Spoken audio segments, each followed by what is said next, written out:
नाज़रीन, तरीक़ा इंसाफ़ के तकरीबन इस वक्त तक MNA MPA जो 9 मई के बाद गिरफ़्तार किए जा चुके हैं, तकरीबन वो 27 से 28 हो चुके हैं। और तरीक़ा इंसाफ़ इसके ऊपर सियासत कर रही है। वो गेम ये खेल रही है, वो कह रहे हैं कि इन लोगों की वफ़ादारियाँ या फिर इनके ज़मीर जो जगाए जा रहे हैं, ये ज़बरदस्ती जगाए रहे जा रहे हैं। हालाँकि अगर माज़ी के साथ कंपेयर करें, आप जो मुस्लिम नून की जो क़यादत थी, जिसके MNAs MPAs को ऐन इलेक्शन से कबल जो है वो उठा के जेलों के अंदर बौंडे किस्म के केसेस के अंदर डाला जा रहा था, जिनकी कोई कानूनी हैसियत नहीं थी। एक ज़मानत होती थी, दूसरे केस के अंदर हो जाते थे। तो क्या उन्हें ये ऑफ़र नहीं की जाती थी कि आप तरीक़े इंसाफ़ के अंदर आ जाएँ, आपको यहाँ पे अच्छी मराहत मिलेंगी, आपके लिए जो है वो आपका फ्यूचर ब्राइट हो जाएगा। लेकिन वो लोग लोटे नहीं थे, वो लोटे होते तो टूट जाते, पार्टी से निकल जाते। लेकिन वो पार्टी के साथ 2-2 साल उन्होंने जेल काटी, 1-1 साल किसी ने काटी, किसी ने 6 महीने काटी, लेकिन उन्होंने अपनी पार्टी को नहीं छोड़ा, जो कि तरीक़े इंसाफ़ के लोग छोड़ रहे हैं।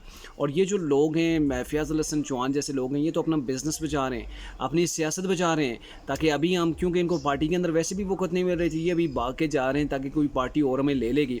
और जो भी पार्टी लेती है, मेरे ख़्याल में उसका बुरा वक़्त ही शुरू होगा, जो फ़याज़ अल हसन चौहान जैसे बदतमीज़ किस्म के लोगों को जो है वो एक्सेप्ट करेगी। जहाँ तक तल्लक है शरीम ज़ारी का, तो शरीम ज़ारी एक अच्छी सियासतदान थी, बट उनके अंदर भी एक नक्स पाया जाता है। वो नक्स ये था कि जब वो तरीक़े इंसाफ़ के अंदर थी, वो जानती थी कैसे उस वक़्त नेब के ज़रिए से, FIA के ज़रिए से, जो अपोज़िट, जो उस वक़्त की जो आज की पीडीएम है, इनको कैसे उठाया जाता था बिना केसेस के, मतलब झूठे केसेस के जो प्रोपेगेंडे थे, उनके अंदर इनको जेलों के अंदर बंद किया जाता था और ये लोग खुशियाँ मनाते थे। ये कहते थे ये गद्दार हैं, इनको सज़ा होनी चाहिए, खुशियाँ मनाते थे। जब कोई इनकी विकेट गिरती तो कहते थे ये तो कप्तान ने विकेट गिरा दी।